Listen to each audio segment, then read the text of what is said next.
ಆಗಿದೆ ಬಿಜೆಪಿಯಲ್ಲಿ. ಆದರೆ ವಿಶ್ವನಾಥ್ ಅವರದ್ದು ಅಸಮಾಧಾನ ಇದೆ ಮತ್ತು ನಿನ್ನೆನೂ ಸಹ ಯಲಹಂಕದಲ್ಲಿ ಇಲ್ಲಿ ಪಾಪ ಅವ್ರಿಗೆ ಅವ್ರ ಮಗನಿಗೆ ಬಹುಶಃ ಅವರು ಮಾತು ಕೊಟ್ಟಿದ್ರು ಅಂತ ಕಾಣ್ತದೆ.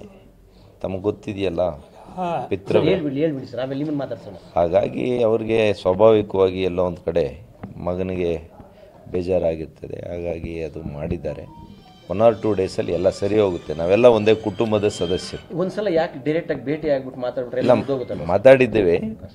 ನಾನು ಮೊನ್ನೆ ಕೂಡ ಫೋನ್ ಮಾಡೋಕ್ಕೆ ಪ್ರಯತ್ನ ಮಾಡಿದ್ದೀನಿ. ನಮ್ಮ ನಾಗರಾಜಣ್ಣವರು ಕೂಡ ಪರ್ಸ್ನಲಾಗಿ ಮಾತಾಡಿದ್ದಾರೆ. ಧೀರಜ್ ಅವರು ಪರ್ಸ್ನಲಾಗಿ ಮಾತಾಡಿದ್ದಾರೆ. ನಮ್ಮ ಭಾರತೀಯ ಜನತಾ ಪಕ್ಷದ ಎಲ್ಲ ಮುಖಂಡರುಗಳು ಮಾತಾಡಿದ್ದಾರೆ.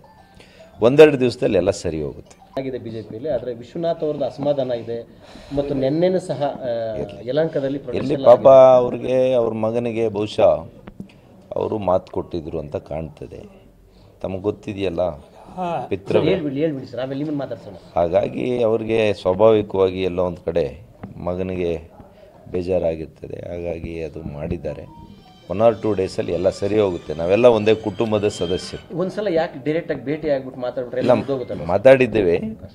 ನಾನು ಮೊನ್ನೆ ಕೂಡ ಫೋನ್ ಮಾಡೋಕ್ಕೆ ಪ್ರಯತ್ನ ಮಾಡಿದ್ದೀನಿ. ನಮ್ಮ ನಾಗರಾಜಣ್ಣವರು ಕೂಡ ಪರ್ಸ್ನಲಾಗಿ ಮಾತಾಡಿದ್ದಾರೆ. ಧೀರಜ್ ಅವರು ಪರ್ಸ್ನಲಾಗಿ ಮಾತಾಡಿದ್ದಾರೆ. ನಮ್ಮ ಭಾರತೀಯ ಜನತಾ ಪಕ್ಷದ ಎಲ್ಲ ಮುಖಂಡರುಗಳು ಮಾತಾಡಿದ್ದಾರೆ. 1-2 ದಿವಸದಲ್ಲಿ ಎಲ್ಲ ಸರಿ ಹೋಗುತ್ತೆ.